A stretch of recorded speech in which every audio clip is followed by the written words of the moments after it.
Hey, we're on to section 2, red flag 8 of my book Burnout Buster, Discover Your Red Flags and What to Do About Them. So in the second of the 4 sections, the A from my care model is A for acknowledgement. So today I've got on my t-shirt which says we're all made of stars. I don't know if you can read that, but that's what it says. And it's my favouriteest t-shirt ever because it reminds us that actually we are all made of stardust and we're doing the best we can with what we've got. So let me talk to you about red flag 8 and what that's all about. And it's about being in permanent overdrive. Now, if you're looking at overdrive as a motoring term, a mechanical term, it's describing a gear in a motor vehicle providing a gear ratio higher than that of the direct drive. So it's where you kind of really go woof, when you know, James Bond is overtaking the baddie on those switchback roads in Italy, and it's all very exciting, all that kind of thing. In engineering terms, overdrive is about a short burst. Let me just say that again. In engineering terms, overdrive is all about a short burst of extra activity when it's needed, say up a steep hill or over rough ground.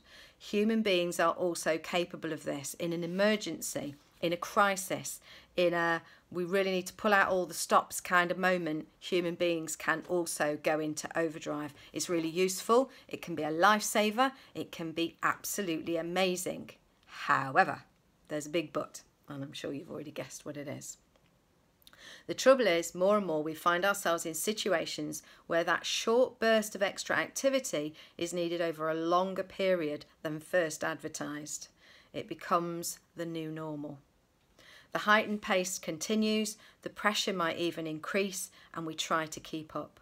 We begin to forget the value of rest. We might get irritable or unreasonable with those around us, and we stop doing the very things we enjoy, the fun things that would normally help us to rebalance, because we're focused only on carrying on and doing more. The whole physical human body starts to get into the adrenaline, the cortisol, the stress hormones.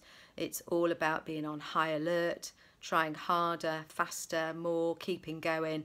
We're in survival mode. We've got to fix this problem. But in the 21st century, the problem is that there's always the next thing to do. There's always more to be getting on with. So there is no natural ending of the crisis. It's just there's more work to do. So we have to keep an eye on that. So the burnout buster for this one is acknowledging. The most important thing is to, firstly, recognise you're in overdrive. That state of feeling almost permanently switched on. You might feel reluctant to stop completely. Stopping might feel like pulling an emergency cord on a train when all the bags fall off the luggage rack as it kind of screeches to a halt. So it's important to find a way to take a breath. Try it now. Take a short break or just a change of task to refresh and get a rational look at your workload and your well-being strategy. More on creating your own well-being strategy later.